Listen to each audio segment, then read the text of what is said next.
you're 17 and you have leukemia. But the bad news is, you're 17 and you have leukemia. That was the news I was told 3 years ago, midway during my final year at high. Doubt, dismay, denial, they all ran through my brain. The first question I asked was the one that every cancer patient dreads at that time. What are my chances? This man I met barely 12 hours ago took off his glasses, sighed, and said, 10 to 20% that you will live for the next 5 years. I cried for ages. These questions and doubts that kept popping through my mind. The biggest question of all, the one that I couldn't get out of my head, was what had I done to deserve all this? I mean, I hadn't wronged anyone. I gave to charity, I helped people out. I was fit, I ate healthily. I was training 2 hours a day for basketball and rugby. I mean, why me, of all people? For God's sake, I was only 17. Wasn't cancer for older people or those who smoked or drank too much or something? Everyone around me, family, friends, nurses, they were all telling me that I could do it, that I was strong, that I was brave. But what did they know about what I was going through? I was 17 and told I probably wouldn't live to see 21. What would you guys have done? I spent days lying in those damn sheets, crying, begging, cursing myself, hating myself for what had happened. But after a while, I started to hate that feeling. Wet pillows from all the crying, the frustration, the depression, the festering pool of anger I was always in. I wanted to change. I wanted to see another way of looking at things. But at that point in time, all I could see in my future was treatment, pain, and probable death. There wasn't much to look forward to. Until one night, I took a step back and looked at where I was at. I looked at it as if I was looking at someone else who was going through all of this. That took all the emotion out of it. And when I did that, I realized, you know what? I have what I have right now. No matter how much I want to, I can't go back in time and change that. Those questions, those doubts, those fears that were in my mind, that was all coming from me. I mean, no one could come into my head and make me feel those things. Only I could. And what were they accomplishing? Nothing, other than making me feel worse about myself and making my prognosis even worse. So, going forward, it became clear that I shouldn't worry about the things that had happened in the past, but rather focus on what I could control, my future. But with chemo coming up in 2 days, years of treatments to come, I was filled with fear and doubt. I needed to see a way around that. And how did I do that? I asked myself one simple question, over and over again. Why? Why was I viewing being diagnosed young as a curse, when in truth, it was actually a blessing? I mean, because I was young, I could get the hardest treatment possible. I'd recover quicker. I wouldn't have kidney problems or heart disease to worry about. And I didn't have to worry about a job, or family, or kids either. I could focus on getting better myself. Maybe the bad news was, I was 17 and I had leukemia. But the good news was, I was 17 and I had leukemia. The chemo that was coming up, I was scared. It was coming up soon. But why was I, why does every other cancer patient focus only on the misery and pain chemo brought, when in truth, wasn't it just a medication, the very thing that could get me better? I mean, I knew there was pain coming up in my future, but because I could acknowledge that pain, it meant when it came down to it, I wouldn't fall into dismay or despair when that came. Rather, I'd look at what it was actually doing for me, at the big picture, at the fact that my doctors wouldn't be putting me through this if they didn't think I had a chance. And that 10 to 20%, that's exactly what that was, a chance. By taking that step back and asking myself why, at that point, I realized that no matter how bad life gets, you'll always have a second way of looking at things. And I mean, it's not like I saw that second way and then suddenly became happy, positive, YOLO sort of guy straight away. The weeks and months after that were the hardest of my life, and I fell down, back into that despair, again and again. But every time I did, I took that step back, I asked myself why, and I took small baby steps at a time, always looking at that big picture, until I got there, and always looking at that big picture of getting back to proper health. And you know what? It's worked. Because after 3 years, 6 full rounds of the hardest chemotherapy you can get, a nearly fatal dose of radiation, and 2 bone marrow transplants, I'm still here, talking to you guys. Now I know heaps of you are thinking, well, it's pretty amazing. Some of you may be like, cool story, bro, but what's this got to do with rugby or winter sport? Or how can this help me? And I know some of you in the back of your mind are thinking, wow, if I was in your position, I could not have done what you did. What I want you guys to do today is take a step back and ask yourself, why? Because all I did were 4 simple things you can do, things anyone can do, indeed things that you probably already do already.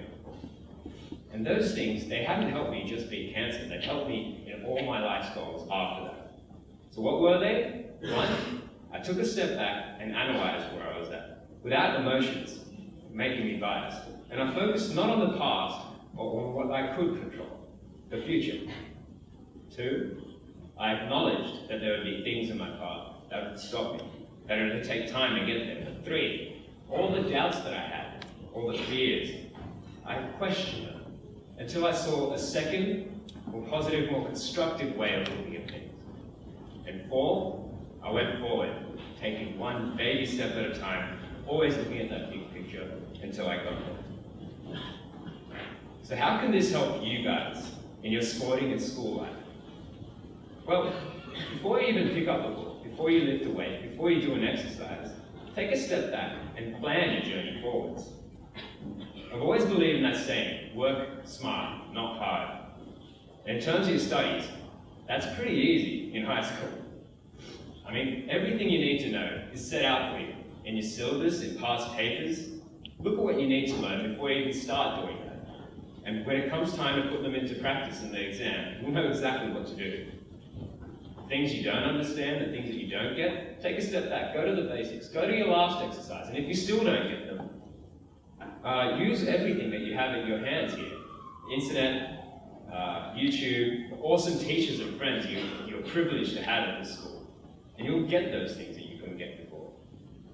In your sports, look at where you want to get, whether it be getting into first grade by year 12, beating grammar in week 7, we better do that, or playing with your mates and winning for the school that you love. And ask yourself, what's the best way to get there? You may be thinking, how do we compete with these crazy private schools and their scholarships and all that? But remember, especially for the younger ones in the crowd, right now, you're all just a blank canvas. Greg Inglis, LeBron James, Messi, even me, we were all scrawny, tiny, shy teenage kids at one stage in our lives.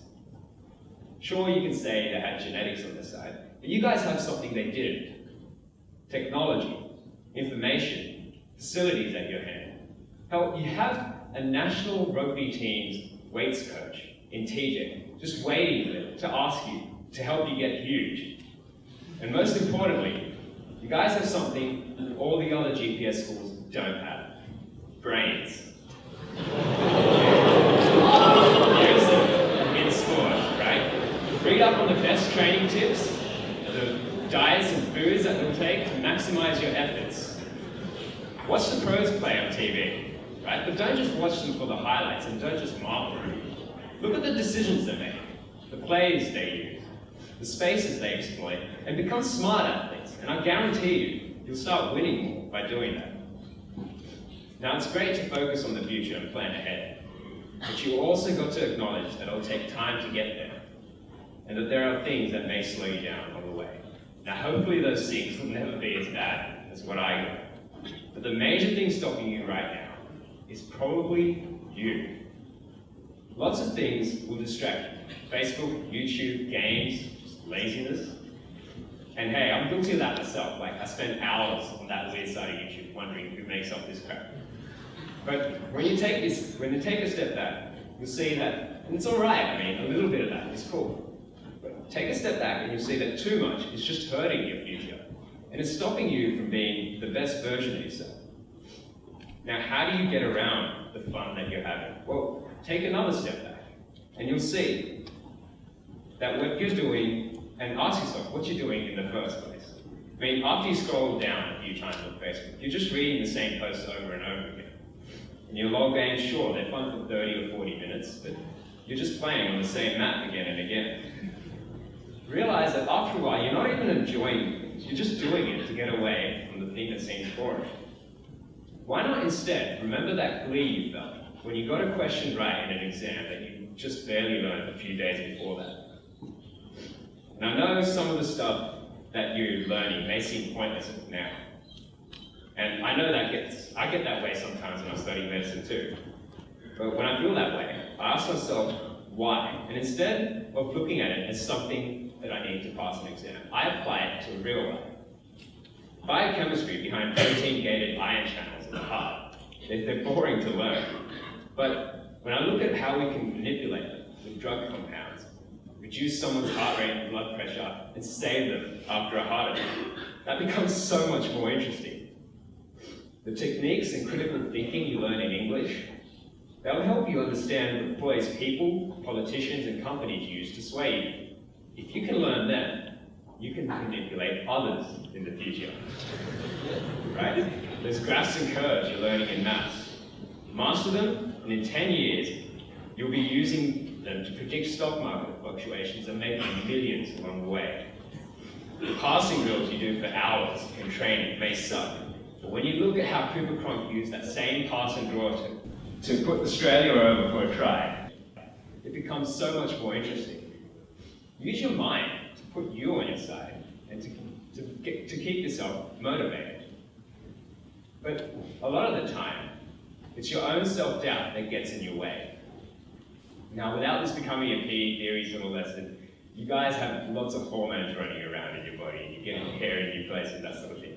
But I know a lot of you deep inside are really you always doubt yourself, and you're not self-confident. I know I was shy and self-doubting as a teenager, but when I gained weight and lost my hair, my fitness, and got these scars from cancer, that became even worse.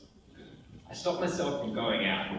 I stopped jogging and playing basketball, things that were keeping me healthy. And I wasn't even doing it purposefully or just hating myself or anything. I realized after a while, I was using my own sickness as an excuse. And all it was doing was leading to me not getting better. When I took a step back and asked why I was doing that, I realized that I was scared about what people were thinking about me. Why?